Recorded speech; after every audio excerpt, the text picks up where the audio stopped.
Assalamualaikum warahmatullahi wabarakatuh. Kiai Haji Zainal Mustafa merupakan seorang ulama sekaligus pejuang asal Tasikmalaya, Jawa Barat, dan kini telah ditetapkan sebagai pahlawan nasional.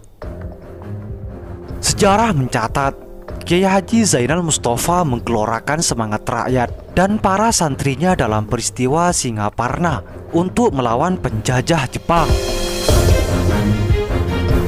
Beralihnya masa pendudukan Belanda ke Jepang pada 1942 awalnya seperti memberikan angin surga kepada rakyat Indonesia.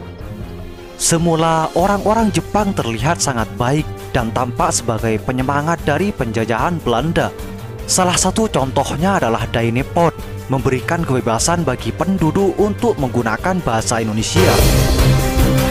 Pada tahun 1943, pemerintahan pendudukan Jepang menerapkan aturan baru kepada rakyat Indonesia yang dikenal dengan sebutan Saikere. Saikere adalah tradisi yang mewajibkan semua orang untuk membungkukkan badan ke arah matahari terbit. Bagi orang Jepang, itu merupakan penghormatan kepada Tenno Heika atau Kaisar Jepang yang diyakini sebagai titisan Dewa Matahari. Dikutip dari Perjuangan Meraih Kemerdekaan 2018, karya Supriyanto dan Muhammad Yatim, bahwa kebiasaan penghormatan tersebut ditentang oleh para ulama di Indonesia, termasuk Kiai Haji Zainal Mustafa. Perlawanan inilah yang nantinya memantik terjadinya peristiwa Singaparna. Kiai Haji Zainal Mustafa dilahirkan tanggal 1 Januari 1899 di Sukamanah, tepatnya di Singaparna, Tasikmalaya, Jawa Barat, dengan nama Hudaime. Namanya berganti menjadi Zainal Mustafa setelah menunaikan ibadah haji pada tahun 1927. Setibanya pulang ke tanah air, Zainal Mustafa mendirikan pondok pesantren Sukamanah di kampung halamannya. Pada tahun 1933, ia bergabung dengan Nahdlatul Ulama atau NU dan diangkat sebagai Wakil Rois Syuriah NU cabang Tasikmalaya. Penelitian Irpana berjudul Peranan Kiai Haji Zainal Mustafa dalam mendirikan dan mengembangkan pesantren Sukamanah Tasikmalaya 1927 sampai 1944 menyebutkan bahwa Kiai Haji Zainal Mustafa sangat disegani oleh warga Tasikmalaya.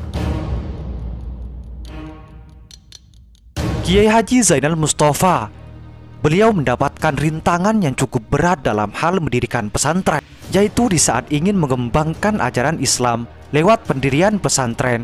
Kebijakan penjajahan Belanda dan Jepang terasa begitu berat bagi beliau, juga santri dan masyarakat muslim di lingkungannya. Meski begitu, pada tahun 1927, pendirian dan perkembangan pesantren Sukamanah berhasil direalisasikan. Selama kepemimpinan Kiai Haji Zainal Mustafa, usaha-usaha untuk mengembangkan pesantren merupakan prioritas utama, meskipun rintangan pada waktu itu sangat terasa karena pembangunan dan perkembangan selama Kiai Haji Zainal Mustafa memimpin adalah masa penjajahan Belanda dan Jepang. Kiai Haji Zainal Mustafa tergolong sebagai kiai muda yang berjiwa revolusioner dan berani menentang kolonialisme. Hal tersebut terlihat dari sikapnya yang terang-terangan membangkitkan semangat nasionalisme rakyat melalui ceramahnya. Cheng Romli dalam penelitiannya berjudul Sikap Politik Ajengan Sukamanah, Konfrontasi Kiai Haji Zainal Mustafa dengan Penguasa Jepang, menyebutkan Kiai Haji Zainal Mustafa juga sering mengadakan rapat-rapat rahasia untuk menentang pemerintahan kolonial Hindia Belanda. Sikap inilah yang kemudian mengakibatkan Kiai Haji Zainal Mustafa dan beberapa ulama lainnya seperti Kiai Haji Ruhiyat, Haji Syirot, dan Hambali Syafi'i ditangkap aparat kolonial dengan tuduhan telah menghasut rakyat untuk memberontak terhadap pemerintah Hindia Belanda pada 17 November 1941. Seiring menyerahnya Belanda kepada Jepang dalam Perang Dunia Kedua, Kiai Haji Zainal Mustafa pun dibebaskan pada Maret 1942. Pemerintah Dai Nippon berharap pembebasan tersebut akan membuat Kiai Haji Zainal Mustafa membantu Jepang selama di Indonesia. Akan tetapi, Kiai Haji Zainal Mustafa ternyata tidak merespon keinginan Jepang tersebut. Aiko Kurosawa dalam Kuasa Jepang di Jawa perubahan sosial di pedesaan, menyebutkan Kiai Haji Zainal Mustafa menghadiri perkumpulan GRAF atau Gerakan Antifasis. Dengan demikian, jelas sudah bahwa Kiai Haji Zainal Mustafa menentang kehadiran Jepang di Indonesia. Seperti diketahui, Jepang bersama Jerman dan Italia merupakan negara-negara fasisme yang terlibat di Perang Dunia Kedua kala itu. Perlawanan Kiai Haji Zainal Mustafa terhadap pemerintah pendudukan Jepang di Indonesia mencapai puncaknya ketika kebijakan Saikere diwajibkan. Kiai Haji Zainal Mustafa dan para santrinya tidak sudi membungkukkan diri ke arah matahari terbit. Pada tanggal 25 Februari 1944, bertepatan dengan hari Jumat, ketika Kiai Haji Zainal Mustafa sedang menyampaikan khutbah, ia dipanggil oleh 4 orang opsir Jepang. Opsir-opsir tersebut mendesak kepada Kiai Haji Zainal Mustafa untuk menghadap perwakilan pemerintah Jepang di Tasikmalaya. Arogansi para opsir Jepang itu memantik emosi para santri dan terjadilah kericuhan. 3 orang opsir meninggal, sementara 1 opsir lainnya melarikan diri untuk meminta bantuan. Pada sore hari pukul 16.00 WIB, datang pasukan Jepang dengan menggunakan truk dan langsung menyerang garis pertahanan penduduk dan santri Sukamanah. Alhasil, dalam waktu 1 jam, Jepang berhasil menang. Sebanyak 86 warga gugur. Insiden inilah yang disebut sebagai peristiwa Singaparna. Kiai Haji Zainal Mustafa ditangkap lagi dan bersama 23 orang lainnya dinyatakan bersalah untuk diadili di Jakarta.